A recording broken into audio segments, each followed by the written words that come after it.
오늘날 우리가 일반적으로 사용하는 컴퓨터는 모두 폰노이만 기계입니다.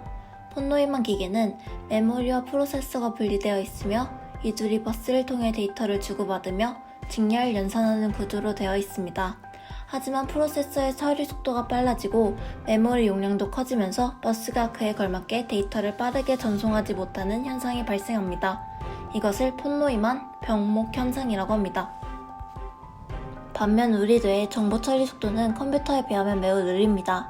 오늘날 프로세서는 초당 10억 번을 연산하지만 인간의 뇌는 초당 10번밖에 연산하지 못합니다.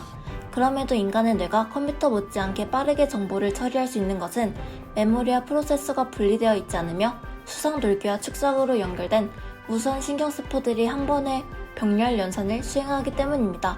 따라서 인간의 뇌에는 폰노이만 병목 현상이 발생하지 않습니다. 오늘날 컴퓨터가 수학 연산, 직렬 프로세싱, 논리성, 정확성 등에서는 인간을 압도하지만 감각, 인지, 상호작용과 같은 능력에서는 컴퓨터가 인간을 따라잡지 못하는 것도 바로 직렬 연산과 병렬 연산의 차이에서 나옵니다. 예컨대 입력된 정보를 정확한 알고리즘에 따라 처리한 뒤 그 값을 출력하는 작업은 병렬 연산이 직렬 연산을 도저히 따라잡을 수 없기 때문입니다. 반면 직렬 연산은 알고리즘으로 체계화하기 힘든 정보를 처리하지 못합니다.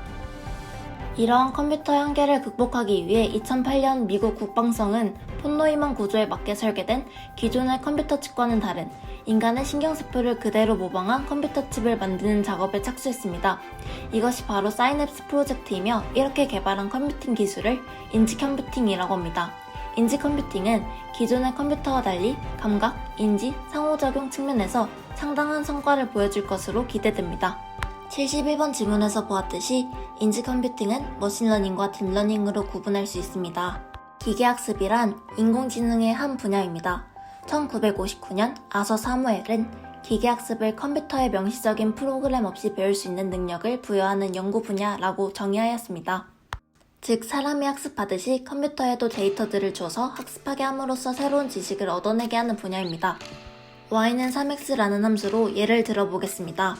x, y 집합 중 다음과 같이 4가지의 데이터가 있다고 해봅시다. 해당 함수를 컴퓨터가 모르더라도 앞에 데이터들을 컴퓨터에 입력하면 컴퓨터가 학습한 뒤에 다음과 같은 질문을 던지면 그 y에 대한 답을 컴퓨터가 할 수 있도록 만드는 것이 기계학습인 것입니다.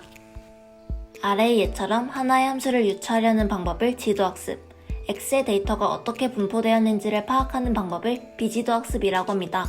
기계학습은 아래 그림처럼 교실의 선생님이 경험 전달을 하고 학생이 컴퓨터라고 생각할 수 있습니다. 개념적으로 딥러닝의 인공신경망은 새로운 것이 아닙니다. 닫힌 구조로 설계하여 깊어진 인공신경망이 학습이 잘 이루어지지 않는 전통적인 문제를 학습을 위한 데이터들도 비지도 학습을 통해 전처리하면 신경망이 깊어져도 학습이 잘 된다는 것을 발견하였을 뿐입니다. 즉, 딥러닝은 인공신경망에서 발전한 형태의 인공지능으로 뇌의 요령과 유사한 정보 입출력 계층을 활용해 데이터를 학습합니다. 저는 황금알을 낳는 거위처럼 소개되고 있는 이러한 기술들의 이면이 궁금해졌습니다. IT 산업의 어두운 면인 인간 선물 시장에 대해서 알아보고자 합니다. 넷플릭스 다큐멘터리 소셜 딜레마를 참고하였습니다. 인간 선물 시장이란 무엇일까요? 인간 선물 시장이란 인간이 선물로 거래되는 시장을 의미합니다. 인간을 채취할 수 있는 자원으로 보는 것이죠. 우리는 어떻게 자원화되는 것일까요? 우리는 SNS를 사용하면서 수많은 선택지들 앞에 놓이게 됩니다. 어떠한 화면을 클릭할지, 누구와 연결되고 싶은지 등등. 그리고 이 선택들은 데이터로 쌓이게 됩니다. 셀 수 없이 많은 데이터들이 모이게 되면 성공이 보장된 공간, 클릭을 부르는 확실한 시장이 형성됩니다. 광고주들에게는 소비자의 시간을 살 수 있는 아주 매력적인 마케팅 오션이 되는 것이죠.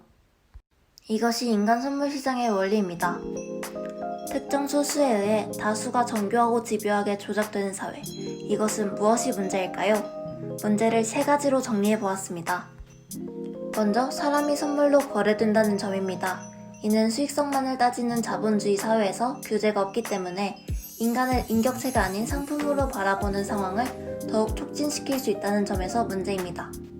두 번째로는 특정 소수가 인류에 미치는 영향이 막강하다는 것입니다.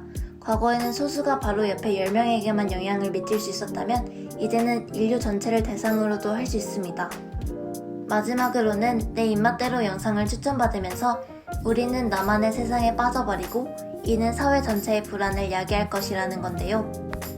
추천이라는 프로그램은 사용자가 해당 서비스를 자주 오랫동안 사용하도록 유도하여 기업이 더욱 많은 수익을 창출하는 용도로 사용되고 있습니다. 이는 인간이 전 세계를 넘나들며 개인의 내 집단을 더욱 견고하게 만들어 더욱 많은 사회 문제를 야기할 것입니다. 결국 국가라는 개념이 모호해지고 국가 대 국가가 아닌 집단 A 대 집단 B의 전쟁이 일어날 수도 있습니다. 그렇다면 이 문제들의 원인은 무엇일까요?